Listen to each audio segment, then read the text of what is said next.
안녕하세요. 다정한 남걱정 다락방TV입니다. 오늘도 저의 다락을 찾아주셔서 감사드리고요. 사연 시작해보도록 하겠습니다. 저희 신랑은 제법 로맨틱한 그런 사람이에요. 신랑은 확실한 소주파인데 친구들과 함께 돼지 껍데기에 소주를 먹고 들어오더라도 제가 좋아하는 와인을 함께 먹어주는 사람. 그리고 결혼 후에도 가끔씩 즉흥적으로 여행을 가거나 퇴근길에 꽃을 사오는 그런 사람입니다.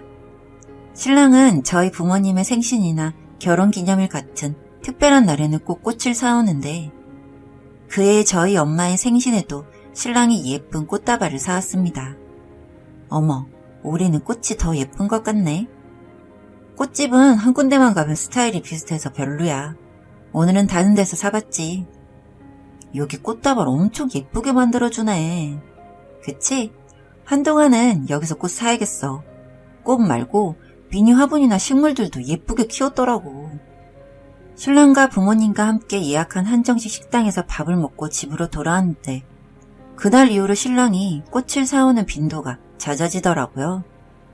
제가 꽃을 좋아하고 신랑도 자주 선물해주다 보니 집에 화병이 많은 편인데 나중에는 꽃을 둘 곳이 없을 정도? 아니, 무슨 꽃을 이렇게 많이 사와. 이제 둘 데도 없겠다. 당신이 꽃 받을 때 표정이 너무 예뻐서 그렇지. 나는 이 꽃들로 원을 만들어서 가운데 당신을 두고 싶어. 그런 꽃이 많은 식물원? 그런 데를 가면 되지. 정말 집을 꽃집으로 만들 셈인가? 신랑에게 경고를 주고 난 이후부터는 꽃을 좀 덜 사오기는 하더라고요. 저의 신랑은 향수를 안 쓰는 사람인데 언젠가부터 향수를 쓰는 걸 알게 되었고 웬 향수냐고 물었더니 직장 동료가 해외여행을 갔다가 선물해줘서 차에다가 두고 쓰고 있었대요. 남자들끼리 향수 선물이 어쩐지 이상하다는 생각을 했지만 제가 의심할 부분은 아니기에 찝찝해서 신랑과 함께 백화점에 가서 새 향수를 선물해줬습니다. 그리고 신랑은 그 향수를 잘 뿌리고 다니긴 했어요. 저희 신랑과 저는 금요일 저녁이면 같이 집에서 저녁을 먹고 영화를 보면서 와인을 한 잔씩 하는 게 루틴이었는데 야근의 출장에 신랑이 갑자기 바빠지기 시작했습니다. 신랑네 회사가 원래는 야근이나 출장이 잘 없었는데 갑자기 그렇게 일이 몰려버리니까 신랑도 힘들어하는 기색이 많아서 밥도 신경 써서 차려줬어요. 그러던 어느 날 제가 먼저 자고 있었는데 밖에서 문을 여는 소리가 들렸고 이내 신랑이 집 안으로 들어왔습니다. 신랑도 피곤한 건지 옷만 갈아입고 침대에 바로 누웠는데 신랑의 몸이 보송한 것은 물론이고 낯선 바디워시 향이 났습니다. 그때 지난번 향수 사건이 스쳐 지나가면서 신랑이 바람을 피우는 것 같다는 생각에 확신이 들었어요. 주변 지인들의 말을 들어보니 이혼을 할지 안 할지 모르더라도 일단 바람을 피는 것 같으면 증거부터 모으는 게 좋다는 이야기를 들었고 저는 신랑 차의 블랙박스의 메모리 카드부터 뽑아서 확인을 해봤는데 신랑이 퇴근길에 한 꽃집에서 여자를 만나서 데이트를 하고 그 여자를 집까지 데려다주고 집으로 오는 것들이 찍혀 있었습니다. 종종 모텔에 드나드는 모습도 있었고요. 저는 우선 그 동영상을 제 개인 USB로 옮겨두고 다른 증거를 모을 생각을 하고 있었는데 그날 저녁 신랑이 또 꽃을 사왔습니다. 포장만 봐도 이제는 알겠더라고요. 그 여전의 꽃집인 것을. 저는 그 꽃을 보는 순간 역겨워서 구역질이 났고 꽃을 버리고 싶었지만 아직 충분한 증거를 모으지 못했기 때문에 바람을 알고 있는 것을 숨기기 위해서 화병에 꽃을 옮겨 담았습니다. 제가 생각하기에 완벽하게 증거를 모으는데 2달 정도 걸린 것 같아요. 그렇게 모은 자료를 가지고 이혼 전문 법률 변호사를 만나러 갔습니다. 제가 생각한 이혼 전문 변호사는 나이가 많은 사람들을 생각했는데 생각보다 젊은 변호사님을 보고 당황했지만 저는 모아둔 증거들을 토대로 이혼을 하고자 한다고 말씀을 드렸습니다. 변호사님은 저에게 일반적으로 사람들이 이혼을 많이 하는 방향성에 대해서 설명을 해주셨는데 저는 그대로 당하고 이혼을 하는 게 어쩐지 너무 억울했고 몇 번이나 변호사님과 별개의 상담을 진행했습니다.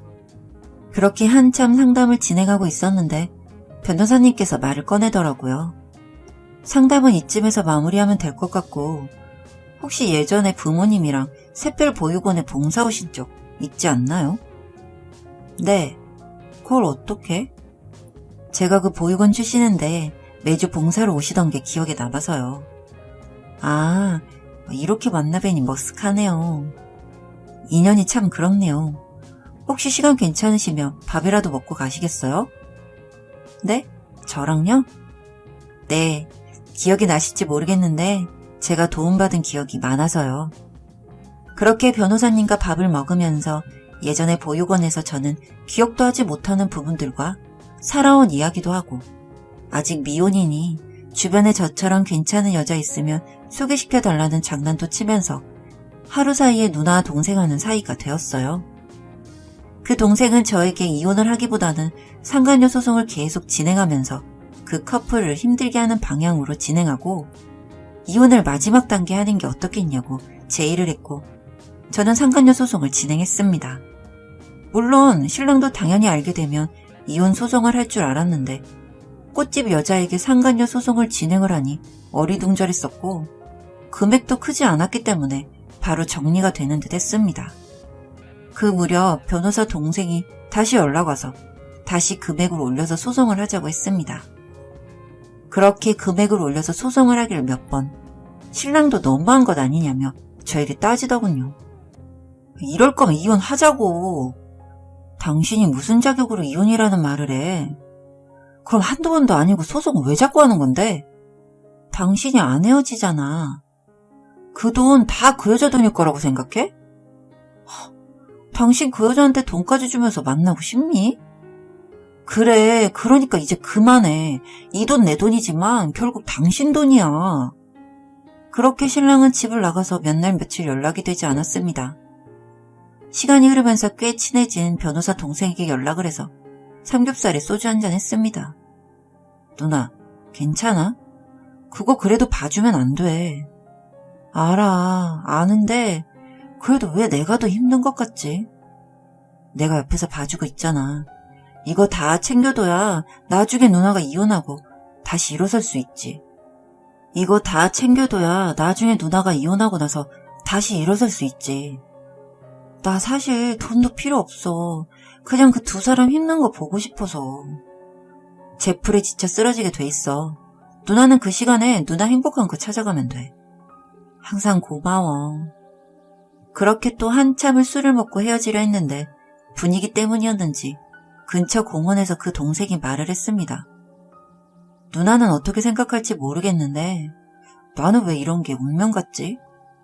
뭐가? 나는 부모도 없이 자라서 성공하려면 공부를 하는 수밖에 없어서 정말 열심히 공부를 했어. 그래, 너 진짜 대단해. 이혼 변호사도 변호사 중에서 돈 잘 번다는 소리 듣고 하고 있는 거야. 근데 그렇게 일만 하다가 결혼할 나이도 놓치고 주변에서는 선자리만 들어오고 있어서 그냥 아무나 만나서 더 늦기 전에 결혼이라도 해야 하나 싶었는데 내 앞에 누나가 나타난 거야. 너 지금 무슨 말 하는 거야? 누나 내 첫사랑인 거 모르지? 누나가 행복했으면 좋겠고 나는 곁에서 그걸 정말 열심히 도울 거야. 그러니까 누나도 누나 행복한 것만 생각해. 그날 고백도 뭣도 아닌 소리를 들어서 한참을 맹숭맹숭했었는데 확실히 그날 이후로 저도 제 행복을 위해서 나름 취미생활을 한다고 가족 봉방에도 다녀보고 커피 만드는 법도 배우러 다니면서 혼자 바쁜 시간을 보냈습니다. 그리고 그렇게 또 1년 정도 시간이 지났고 우습게도 저는 그 변호사 동생과 연애를 하는 사이가 되었습니다. 신랑과 같은 집에서 지내고 있긴 하지만 남보다 못한 사이였는데 뜬금없이 하루는 거의 몇 년 만이라고 할 정도로 오랜만에 집에 꽃을 사왔어요. 여보, 내가 잠시 미쳤었나 봐. 나 이제 정신 차렸어. 미안해. 나 좀 용서해줘. 뭐? 그 여자랑 헤어지기라도 했다는 거야? 그 여자가 자꾸 질질 끌어서 오래 걸렸지. 나 정말 정리하려고 했었어. 당신이 생각 있는 사람이면 나한테 어떻게 또 꽃을 줄 생각을 해? 미안해. 그래도 꽃 받으면 좋아하던 당신이 생각나서. 됐어. 나는 당신이랑 잘해볼 생각이 이제 없어. 신랑은 상간녀 소송이 진행되고 1년 반 만에 그 상간녀와 정리를 했습니다. 그리고 가정으로 돌아오고 싶다고 했죠. 저는 그 틈을 노리지 않고 이혼 소송을 진행했어요. 저도 이제 이 긴 싸움을 끝내야 할 때가 왔다고 생각한 거죠. 처음 6개월 정도 생각하고 진행한 싸움이 이렇게 길어질 거라는 생각은 하지 못했지만 그래도 곁에 든든한 사람도 생겼고 제 행복을 찾아 소소하게 취미생활도 즐기다 보니 꼭 외롭고 꼭 힘들고 외로운 싸움만은 아니었다는 생각이 들어요. 신랑은 그동안 상간녀 소송에 들어간 돈도 다 자기 돈인데 어떻게 이혼 소송까지 할 수 있냐고 벼룩의 간을 빼먹으라면 난리였지만 그건 이제 남이 된 신랑이 사정이니 제가 들어줄 이유는 없다 싶고 지금 곁에 있는 사람과 재혼은 생각하기 이르지만 그래도 이제는 하루하루의 행복을 위해서 나아가 보려고 합니다. 혹시 신랑의 외도 사실을 알고도 꾹 참고 지내시는 분들이 있으시다면 절대 참지 마시고 싸워야 한다는 걸 말씀드리고 싶어요. 여기까지 제 이야기 들어주셔서 감사합니다. 다정한 남걱정 다락방 TV였습니다. 다락방 주인에게 구독과 좋아요, 알림 설정으로 응원해주세요.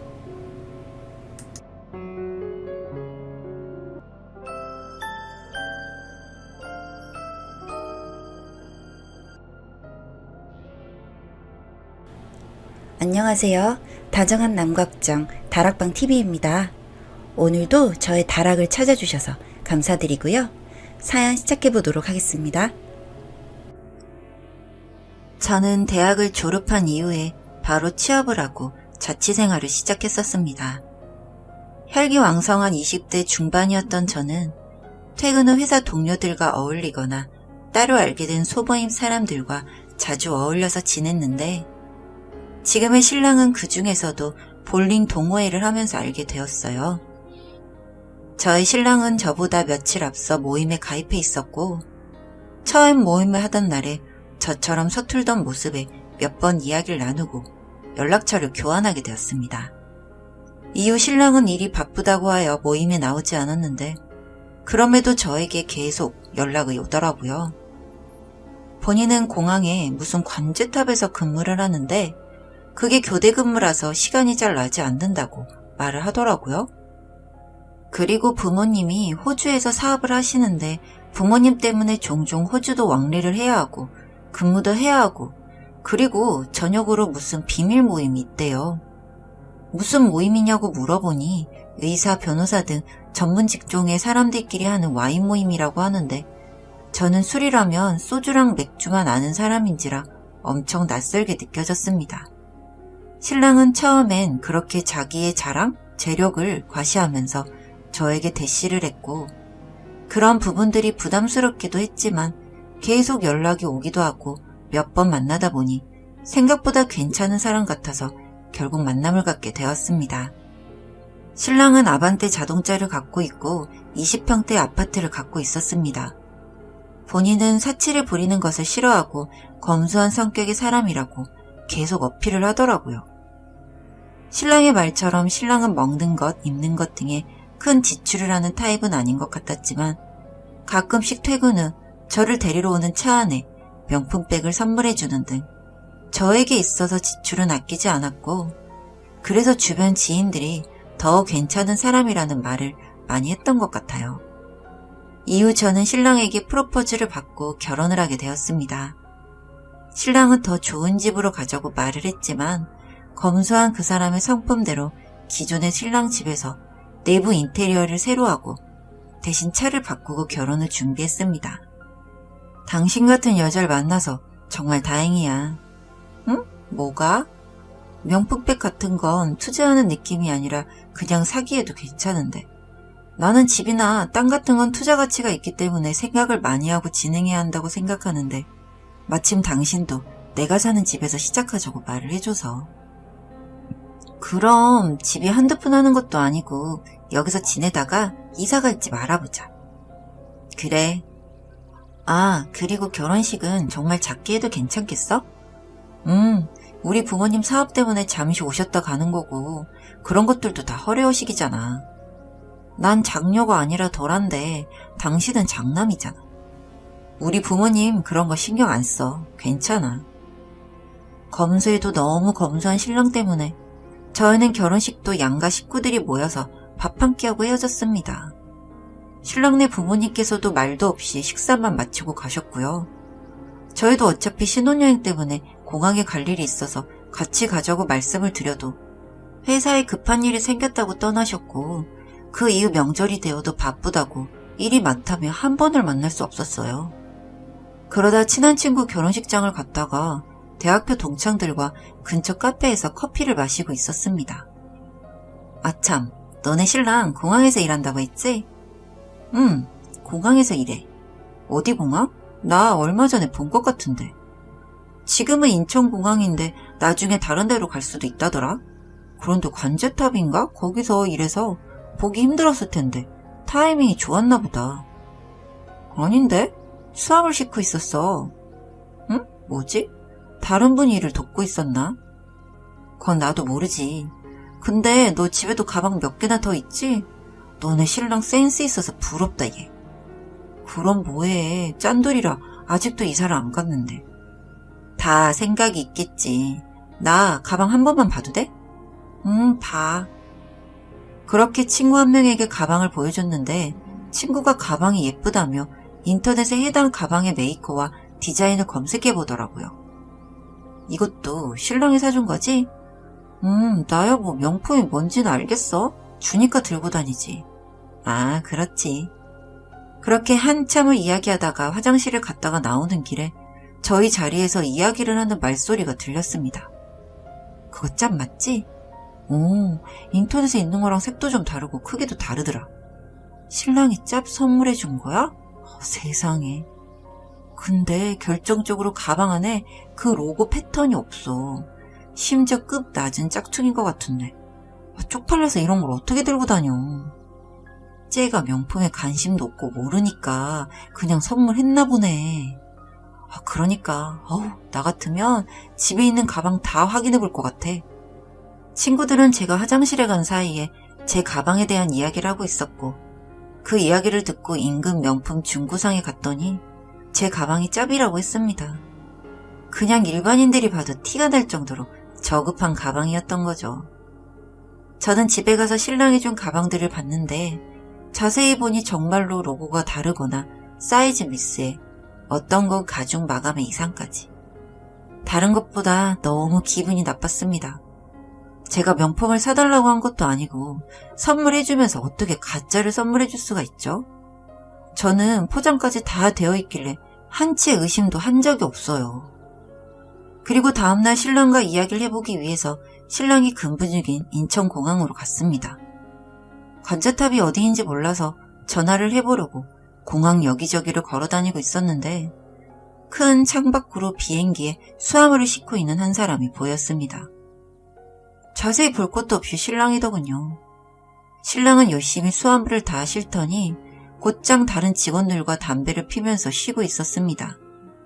신랑에게 공항에 와 있다고 점심시간에 잠시 이야기 좀 하자고 했고 1시간 뒤 정장을 입고 있는 신랑과 카페에 마주 앉았습니다. 바쁜데 왜 일하는 데까지 찾아오고 그래? 당신 나한테 준 가방 다 가짜야? 지금 그 말하려고 여기까지 온 거야? 내가 사달라고 한 것도 아닌데 선물은 왜 해주고 왜 가짜를 줘서 사람 망신을 시켜? 예뻐서 사준 거야. 내가 진짠지 가짠지 알게 뭐야. 그걸 모를 수가 있어? 살 때 어디서 사는지 가격부터가 다른데. 나도 잘 안 사봐서 그냥 인터넷으로 시킨 거라 몰라. 왜 일하는 사람 붙잡고 난리야.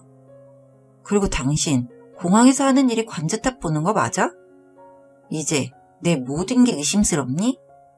당신이 수압으로 옮기는 거 봤어. 나 화나게 하지 말고 그냥 집에 가. 그렇게 말하고 신랑은 일을 하러 갔고 저는 집으로 돌아가는 길이었습니다. 그리고 집 앞에서 몇 년 만에 보는 시어머님이 있었어요. 어머님? 맞으시죠? 이게 얼마만이에요? 제가 반갑게 인사를 했는데 시어머님은 저를 모르는 척하며 뛰어가시길래 저도 같이 뛰어가서 잡았습니다. 아니에요. 처음 봅니다. 네? 어머님 맞으시잖아요. 지나가다가 우연히 봤어요. 저 그 집 엄마 아닙니다. 어머님 왜 그러세요? 우리 아들 잘 지내요? 네? 네.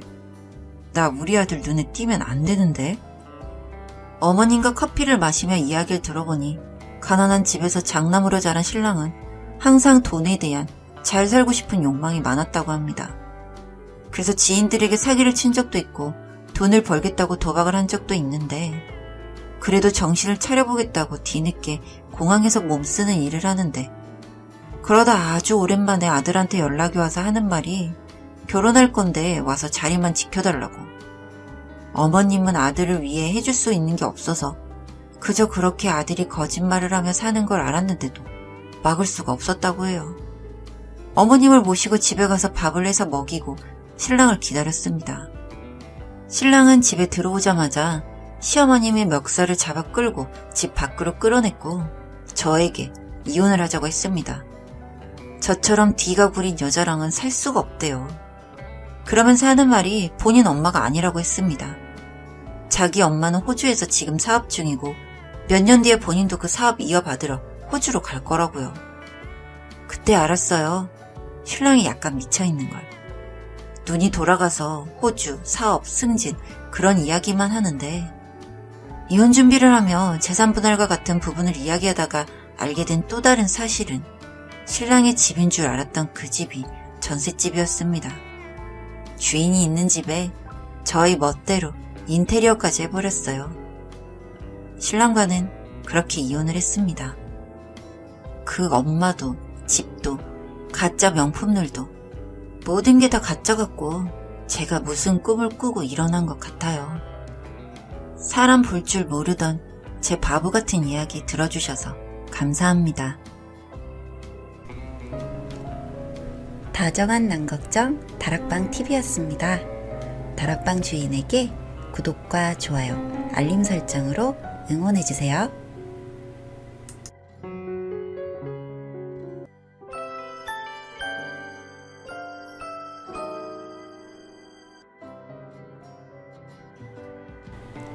안녕하세요. 다정한 남걱정 다락방 TV입니다. 오늘도 저의 다락을 찾아주셔서 감사드리고요. 사연 시작해보도록 하겠습니다. 저희 신랑과 저는 중학교 때부터 알고 지내던 사이로 어렸을 때는 서로의 집도 자주 드나들던 그런 사이였습니다.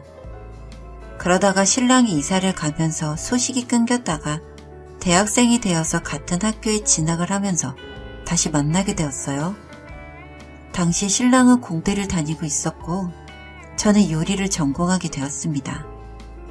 그러다 신랑이 군대를 다녀오게 되었고 저희는 저녁 후 만나게 되었어요. 아무래도 대학교 때 중학교 동창을 만난 것부터가 약간 드라마 같기도 했고 20살 어린 마음이라 그런지 신랑에게 자주 눈길이 갔습니다.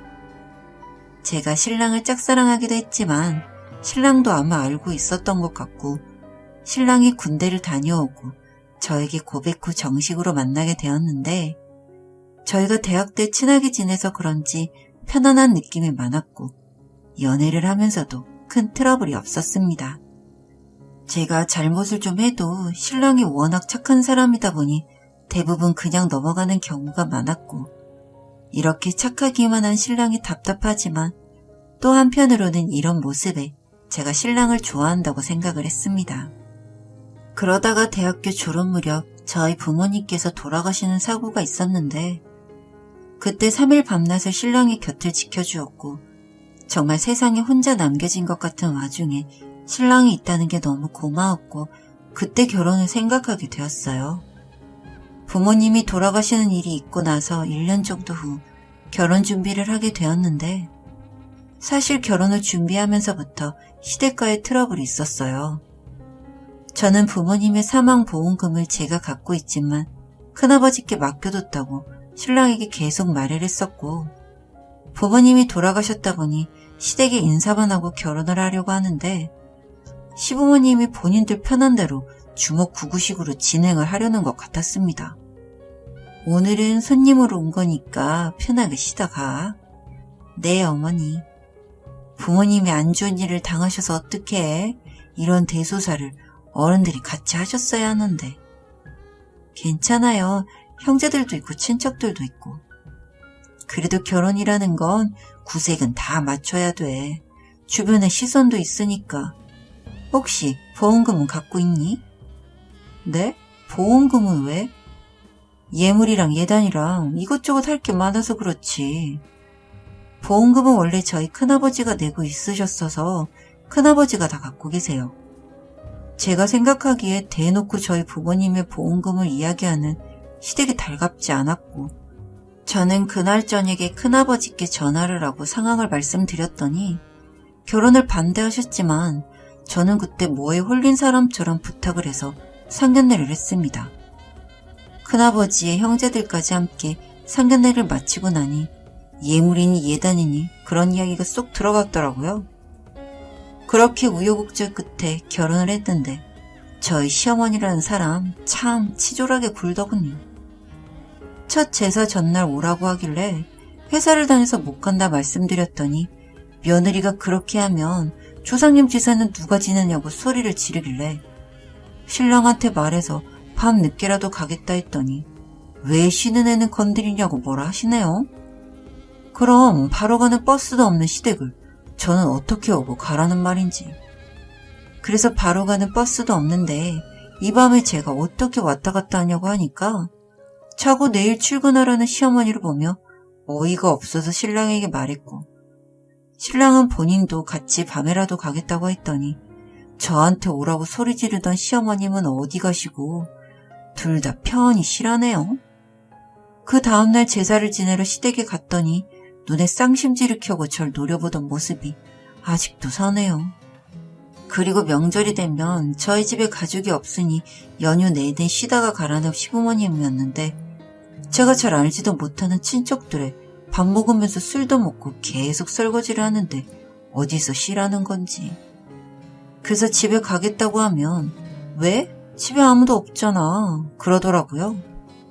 한 번은 너무 열이 받아서 저도 가족 있다고, 부모님 안 계셔도 형제랑 친척들 있다고 소리를 빽 질렀더니 그제야 신랑이 정신을 차렸는지 저를 다독여서 집으로 갔고요.